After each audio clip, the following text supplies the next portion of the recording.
Hello, bachcho. Let's read this question. So this question says, two small sphere is having a mass of 20 gram are suspended from a common point by two insulating strings of length 40 centimeter each. The spheres are identically charged and separation between the balls at equilibrium is continuous 4 centimeter. Find the charge on each sphere. Each sphere में बच्चों क्या बताना आपको यहाँ पर charge calculate करके बताना।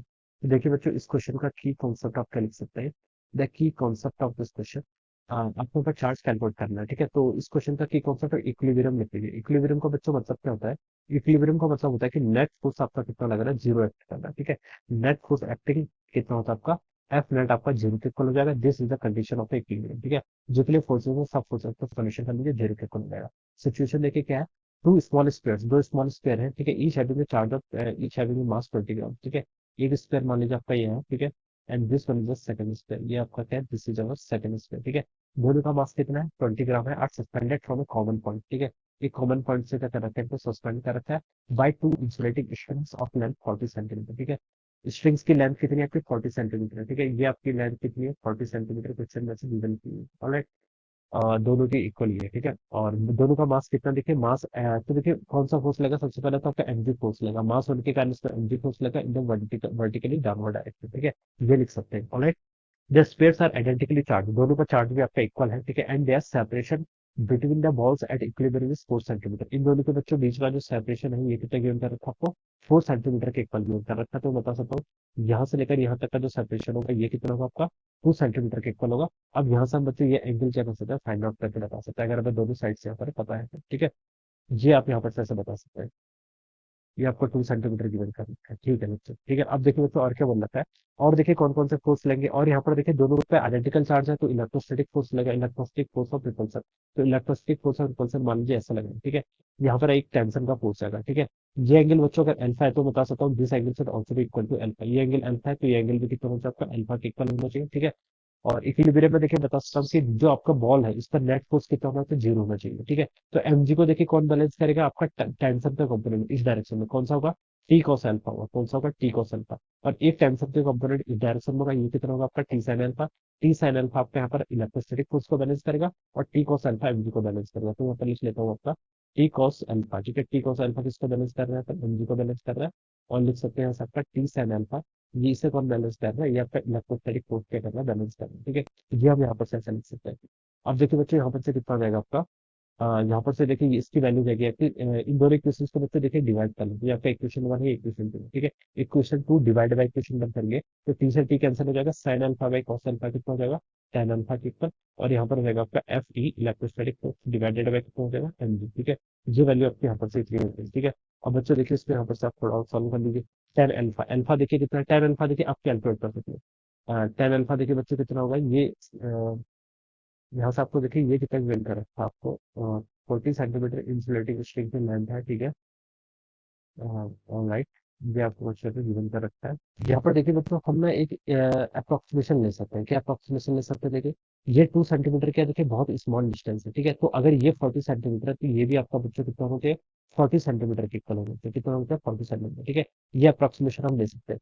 ये देखिए 2 सेंटीमीटर क्या बहुत ही स्मॉल डिस्टेंस है। ठीक है, यहाँ पर देखिए आप ऐसे समझ सकते हैं इसको। ठीक है, 2 सेंटीमीटर अगर आपका बहुत स्मॉल है तो ये वाली जो स्ट्रिंग की लेंथ ये ऑलमोस्ट कॉन्स्टेंट है, तो ये 40 सेंटीमीटर होगी तो ये भी 40 सेंटीमीटर लेंथ। ठीक है, ऐसे बता सकते हैं। ठीक है, यहाँ पर देखिए हम ऐसे लिख सकते हैं, देखिए अल्फा एंगल क्या आपका बहुत स्मॉल है, और हमें पता है देखिए अगर आपका स्मॉल एंगल अप्रोक्सीमेशन से साइन अल्फा और टेन अल्फा क्या होते हैं, इक्वल होते हैं, जो बहुत स्मॉल एंगल होता है। ठीक है, और इसकी वैल्यू किसके इक्वल होती है, आपकी अल्फा के इक्वल होती है। जैसे हम देखिए यहाँ पर यंग डबल स्लिट का फैक्टर है, जो आपका पाथ डिफरेंस होता है कितना होता है, डी साइन थीटा, हमको डी टेन थीटा एज्यूम कर लेते थे। ठीक है, तो साइन थीटा और टेन थीटा को हम वहाँ पर इक्वल एज्यूम कर लेते थे, बिकॉज थीटा क्या होता था वहाँ पर बहुत स्मॉल होता था। ठीक है, यहाँ पर भी हम बता सकते हैं, देखिए ये आपका 2 है, ये कितना 40 है। ठीक है, तो इसकी वैल्यू क्या है आपकी बहुत लेस है। ठीक है, जो अगर हम इसको यहाँ पर कैलकुलेट करके देखो टेन थीटा कितना होता है, 2/40। 2/40 की वैल्यू कितनी आई जाएगी यहाँ से आपकी, 1/20। तो 1/20 देखिए बहुत स्मॉल वैल्यू कितना है, 0.05। और अगर इतना, अगर फिर आप टेन 0.05 लिखे या फिर साइन 0.05 लिखे या फिर खाली 0.05 लिखे, तीनों की वैल्यू क्या हो जाती है, इक्वल हो जाती है। ठीक है, तो ये मैं स्मॉल एंगल अप्रोक्सीमेशन का यहाँ पर क्या कर सकता हूँ,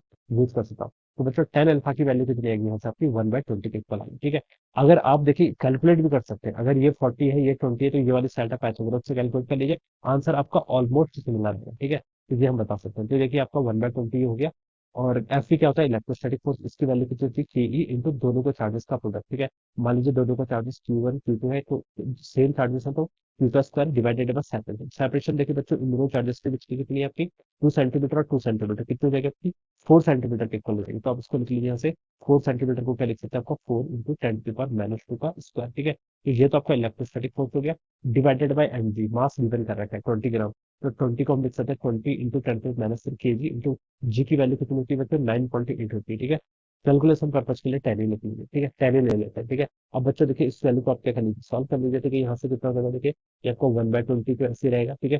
के ई की वैल्यू आपने कितनी पुट कर दी, 9 × 10⁻⁹ इंटू कितना हो जाएगा आपका क्यू का स्क्वायर, ठीक है, डिवाइडेड बाय, यहाँ से देखिए कितना आ गया आपका, 4 × 10⁻² का स्क्वायर करके तो 16 × 10⁻⁴ हो जाएगा, कितना, 16 × 10⁻⁴ इंटू देखिए यहाँ से आपका 20 × 10 करेंगे तो 200 हो जाएगा, 200 × 10⁻⁻3, ठीक है।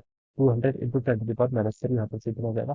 अब देखिए बच्चों इसको आप सॉल्व कर लीजिए, यहाँ से देखिए कितना हो जाएगा, इसको अगर हम सॉल्व करेंगे तो आपका हो जाएगा यहाँ से 20 से बच्चों इसको कैंसिल कर लीजिए तो आपका 10 टाइम्स ये कैंसिल हो जाएगा, तो यहाँ पर तो आपका सिंपली कितना बन गया, लेफ्ट साइड में 1 बन गया। इट इज इक्वल टू 9 × 10⁻⁹ तो ऐसे रहेगा, इंटू आपका क्या होगा, P square divided by, denominator में देख लीजिए बच्चों, 16 × 10 करेंगे तो कितना आएगा आपका 160 आ जाएगा, इंटू 10⁻⁴ और -3 करेंगे तो -7 आ जाएगा, ठीक है। ये वैल्यू यहाँ से इतनी जाएगी, तो इसको आप लिख लीजिए 160 into 10⁻⁷ it is equal to 9 into 10⁻⁹ into कितना हो जाएगा आपका थ्री का स्क्वायर, ठीक है। तो ये आपके यहाँ से इतना हो जाएगा। अब बच्चों देखिए इसको आप लिख लीजिए 160/9 इंटू देखिए 10⁻⁹ को इधर ले जाएंगे तो 10⁻⁻9 हो जाएगा, -9 और -7 को ऐड करेंगे तो -16, it is equal to three का स्क्वायर, ये कितना आ गया यहाँ से आपका क्यू स्क्वायर के इक्वल आ जाएगा, ठीक है। अब बच्चों देखिए यहाँ पर से आप क्यू की वैल्यू लिख लीजिए, तो कितना हो जाएगा देखिए आपका 160/9, 160 का अंडर रूट, आप 160 को आप अंडर रूट के अंदर लिख लीजिए, 9 का अंडर रूट कितना हो जाएगा, 3 हो जाएगा, 10⁻⁻6 को लिख सकते हैं 10⁻⁻8, ठीक है। इतनी वैल्यू हो जाएगी, ठीक है। अब इसको देखिए बच्चों, आप यहाँ पर क्या कर लीजिए, सॉल्व कर लीजिए। अंडर रूट ऑफ 160 देखिए बच्चों, यहाँ पर हम कैलकुलेट कर लेते हैं। अंडर रूट ऑफ बच्चों 160 कितना आता है आपका, अंडर रूट ऑफ 160 आपका आ रहा है 12.65, कितना आ रहा है आपका 12.65, ठीक है, डिवाइडेड है बच्चों कितना है 3, यहाँ पर कितना हो गया 10⁻⁻8। इसको कैलकुलेट करेंगे तो देखिए 12.65 डिवाइडेड बाय 3 करेंगे तो इसकी वैल्यू आपकी 4.21 आ रही है, कितनी आ रही है आपकी 4.21 के इक्वल आ रही है। तो अब इसको लिख लीजिए 4.21 इंटू कितना हो जाएगा आपका 10⁻⁻8 क्या कूलम, ठीक है, इतना चार्ज है, ठीक है, इतना हो जाएगा, ठीक है। या फिर आप इसको 421 माइक्रो कूलम में लिख सकते हैं।